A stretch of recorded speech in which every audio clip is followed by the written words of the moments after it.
defesa mais ingênua do júri, em que a pessoa reinterpreta. Boa noite. Eu tenho passado... Eu pediria ao senhor que o senhor pudesse ser um pouco mais objetivo nas suas colocações.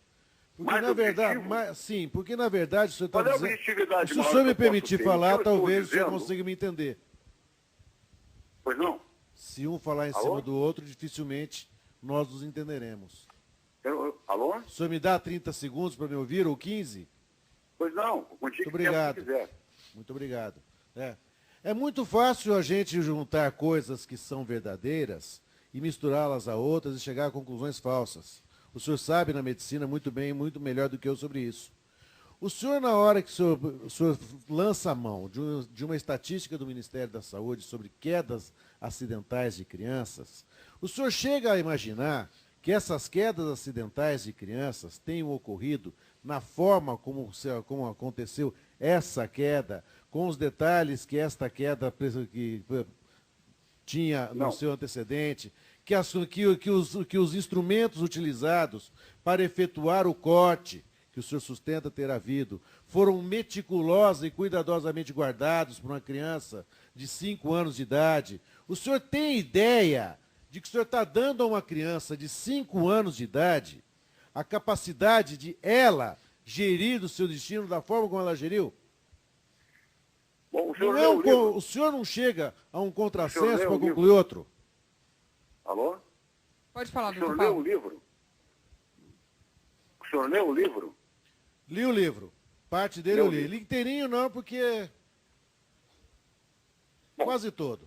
O que acontece é o seguinte, primeiro que Isabela não tinha 5 anos, ela tinha quase 6 anos, faltava poucos meses para ela completar 6 anos. 5. Segundo que criança de 6 anos, quase 6 anos, e todos dizem, e todos concordam, que ela era uma criança especial, uma criança ativa, uma criança inteligente, e essas crianças trabalham nas escolas, cortam cartolina, fazem 1000 trabalhos manuais, né? Então é perfeitamente possível que realmente tenha cortado a tela.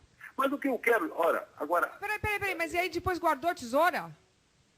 Bom, Luciana, é impossível, em 2, 3, 10, 20 minutos de programa, eu explicar uma tese só inteira me explica da que demorou tesoura. mais de 1 ano para ser elaborada. Não, mas só da tesoura. É dificílimo isso. É por isso que exigiu o livro. Só Se da fosse tesoura. fácil explicar em poucas palavras, não precisaria o livro.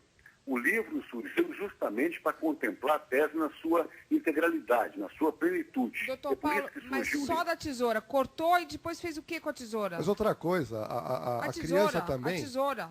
Luciana, a tela, doutor Paulo, a tela é algo muito resistente. A gente sabe que é muito difícil uma criança ter força. E outro detalhe, doutor Paulo, como é que a criança, você tinha vestígios, né, fora também da própria janela, que a perícia constatou. Doutor, o senhor falou um detalhe muito interessante. O senhor e o doutor Sanguinetti testaram? Qual é a resposta que eu... O senhor e o doutor Sanguinetti testaram a tela?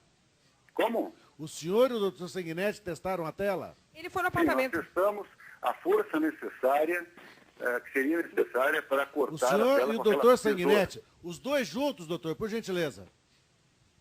Eu vou na tela.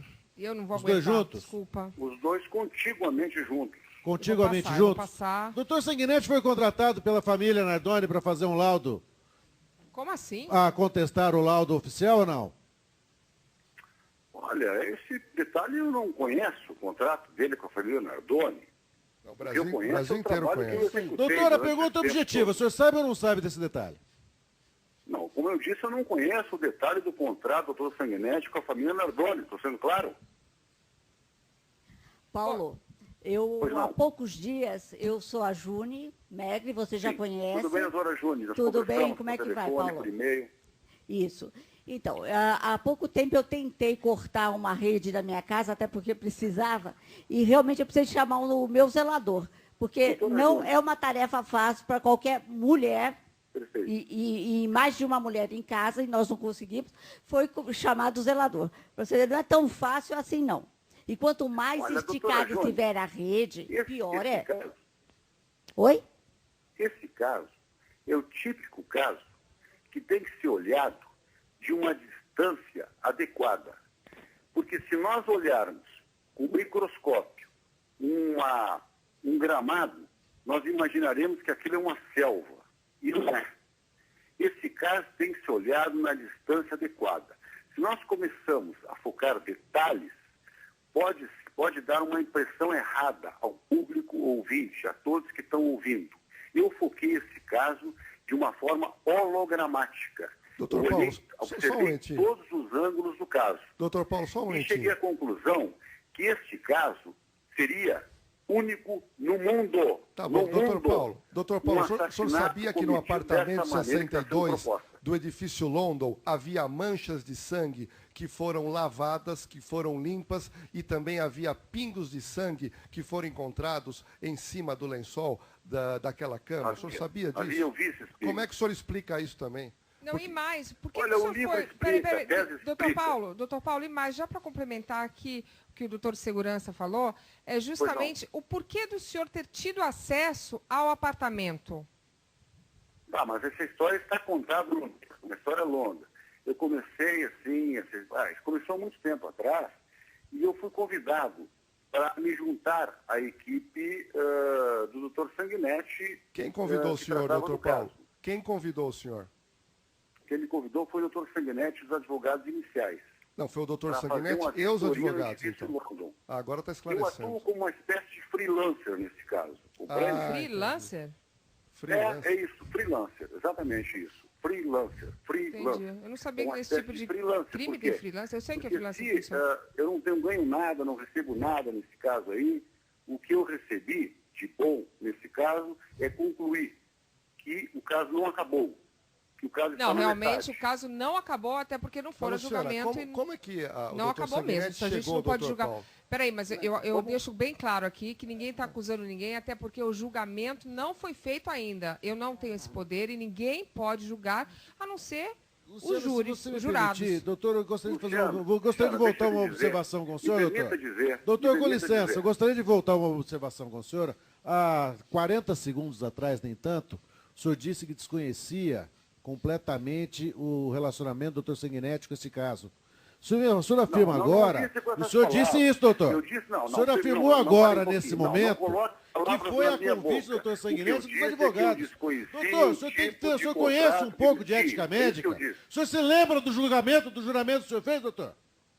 O juramento que o senhor fez, no momento em que o senhor recebeu o seu grau de médico, permitia ao senhor esse tipo de conduta?